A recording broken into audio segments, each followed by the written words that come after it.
Ahoy there! If you're watching this, that means 2025 is just about over. I won't lie and say this has been a rough year for me personally, but I'm not gonna go into specifics of that, it's a lot of personal stuff. Wasn't all bad though, in fact, this might have been the biggest year for the channel yet.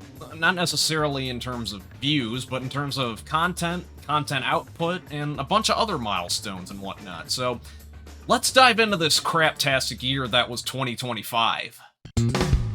Of course, all roads lead to Gran Turismo on this channel, even if I'm not playing the latest. On the topic of the latest GT game, 2025 turned out to be the year of the Renault Espace F1. A van on an F1 chassis was thrust back into the spotlight after 26 years, with a Hot Wheels car made right around the time the van was announced for Gran Turismo 7.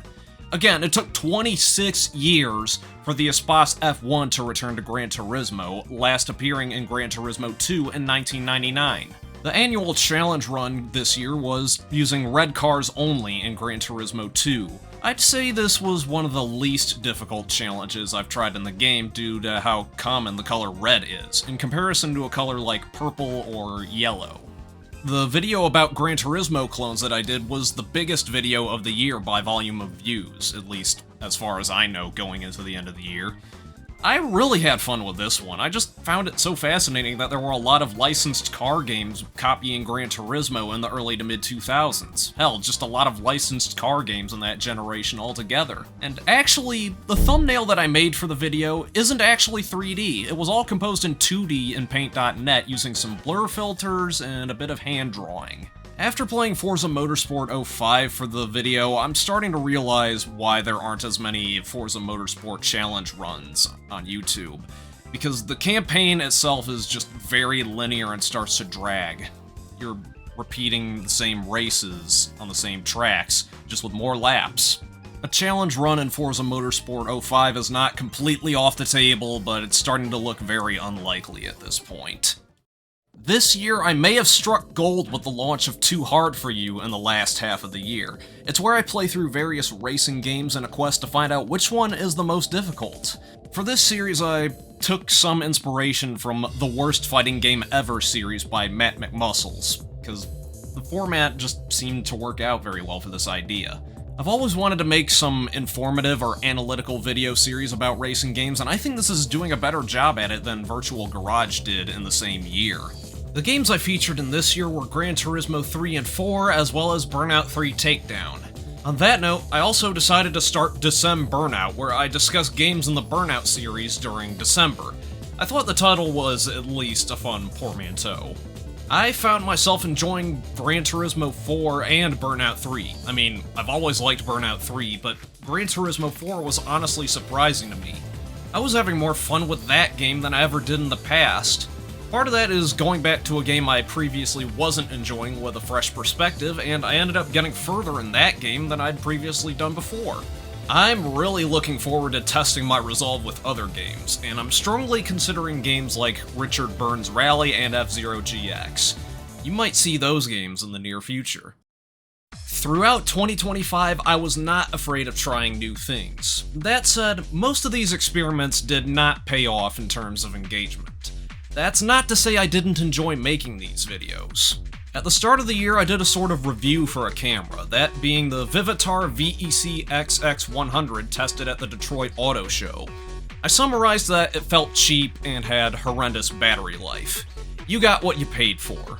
I also found out the internal microphone was garbage. It butchered the audio in my 3DS video, which I'll get to in a minute. It's not a bad budget camera, but it's gotta be a hell of a lot better to get my recommendation. I'll probably end up getting a lavalier or lapel mic to hook into it, as well as tethering a battery pack to it if I'm fielding this thing in the future. I haven't been using it as much as I wanted to because I haven't been able to travel very far without a car and because my weekends were booked during the summer. Strangely, this video ended up at the top of Google video results when searching this camera, probably because most people don't know about it. I also tried something called Virtual Garage, but sadly that kinda fell off after the TVR Speed 12 episode. What I tried to do was make this in the style of a TV show you might find on History Channel or PBS, or whatever world equivalents exist. I really wanted to do more with this idea, and I might bring it back at a later time, but right now the series is currently on hold.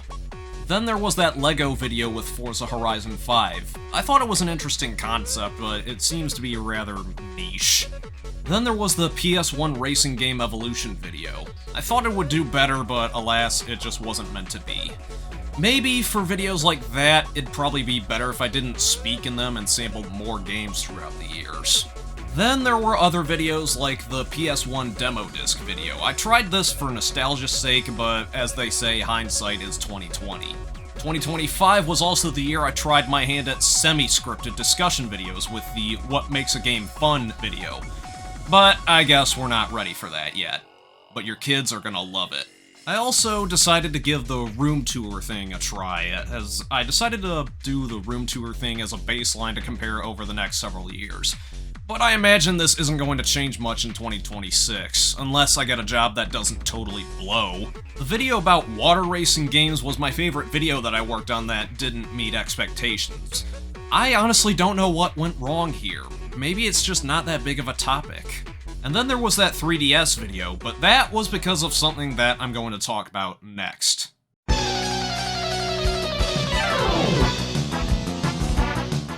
Even with all the experimentation I did this year, some ideas didn't get too far. And it all started with Pokemon. I got into Pokemon after playing a certain popular fan game and also getting into the trading card game throughout the year. I wanted to try and make Pokemon content, but I just don't think I could make it work here. Besides, I was also getting sick of the Dragapult metagame in the TCG. A bunch of other ideas that ended up on my shortlist include a video about Nintendo video pinball games, they made quite a few of them actually, Nintendo 64 FPS games, I know G-Man Lives has done that by now, he can have that one, a video about the long box storage vessel, seriously, who would watch a video about boxes? Ranking every Gran Turismo game because I simply haven't played all the mainline entries yet and can't make a definitive opinion on them. Ranking every Ridge Racer game for similar reasons, it wouldn't be fair to rank them if I haven't played all of them. A compilation of the Unicorns of Gran Turismo videos. My video projects are only getting bigger all the time, and it'd be more than a simple compilation due to some errors and having poor mic quality. I'd basically have to re-record all the dialogue. Making a farewell video to Forza Horizon 5, I actually started that, but the wheels came off once it came to PlayStation, and I just scrapped the project altogether. A video ranking game console startup sounds. Yeah, I know, that's random. A video going over the year 2004 in gaming. A video about snowmobile racing games for December. That got axed when the water racing video flopped. And forming a separate channel for gameplay only. I mean, I might still do that, but I didn't get to that this year. There are several other video ideas I have that didn't make it through this year, but that doesn't mean I can't salvage those ideas for the future. I'm keeping those ideas under wraps. Next are a bunch of changes and milestones that occurred throughout the year. Back in September, we finally hit 3,000 subscribers, and at the time I'm recording this voiceover, we're currently at 3,249 subscribers. Though that number has likely changed by the time this video comes out. And this milestone offer still stands. If we hit 5,000 subscribers, I will open up a Discord server. In the last quarter of the year, I upgraded my main monitor, which I got on sale back in October. It's an AOC model that kept surprising me. It's curved, it hits 180 Hz, and it supports HDR. I actually discovered that feature by accident. This means that HP monitor that I have that rotates is now back in Tate mode. Tate mode? Whatever. Vertical. And that Hitachi CRT monitor that's been on the right side of my desk has held up and isn't going anywhere anytime soon. This year I also ended up buying into the RetroTink line of video scalers for capturing games on real consoles. What I bought was the RetroTink 2X Pro, which supports component cables, but not 480p or 1080i, and it outputs via HDMI. That allowed me to make use of a cheapo HDMI capture card I got a few years ago. However, I discovered it only outputs sound in mono. It wouldn't be until December that I would find an RCA to 3.5mm cable at my local resale store. That's why one of my future videos will have gameplay audio in both mono and stereo. I also found out what wrought havoc with the capture card whenever the resolution changed. When capturing footage from Splashdown Rides Gone Wild for the water racing video, the audio drifted out of sync in the recording. I think this is because I was simultaneously capturing footage and audio using the card. Separating the sources in OBS seemed to fix things. I also decided to reorganize my shelf to display my Xbox collection. I'm not collecting games as much these days because of emulation, not having stable income, and feeling content with where I'm at. That said, I could really use a taller bookcase. I could also really use some door handles on my entertainment unit because I'm tired of jamming my fingers in to open the doors. Oh, and I also need to fix that magnetic latch. It was like that when I got the unit.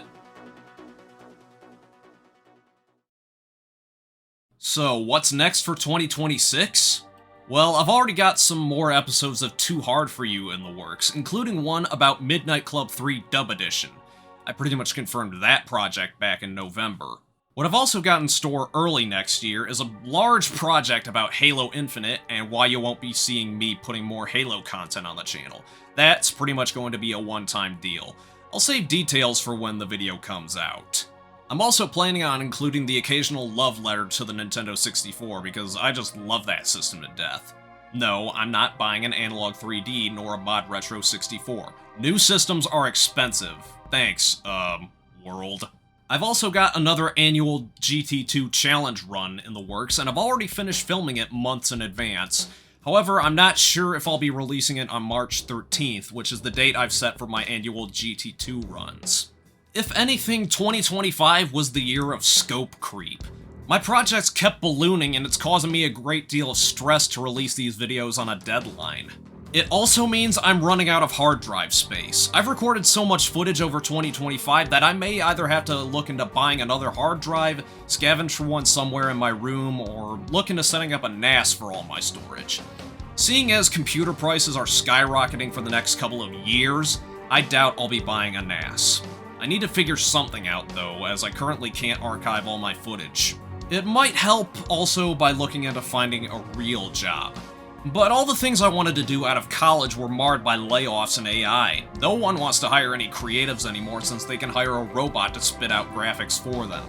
Lacking a stable income has really been one of the reasons why I haven't tried hiring an editor to help take the load off of everything. Point being, you should not be expecting a monthly upload schedule in 2026. However, when videos are ready, they will always be released on a Wednesday. And Patreon members will get videos 1 week prior to YouTube. Consider joining it if you haven't already. Outside of what I've already outlined, I don't know what 2026 is going to bring. But I hope it's a hell of a lot better than this dumpster fire of a year. With all that said, I will see you in the new year. This has been SquiddyTheKid, signing off. Like, comment, subscribe, and all that jazz.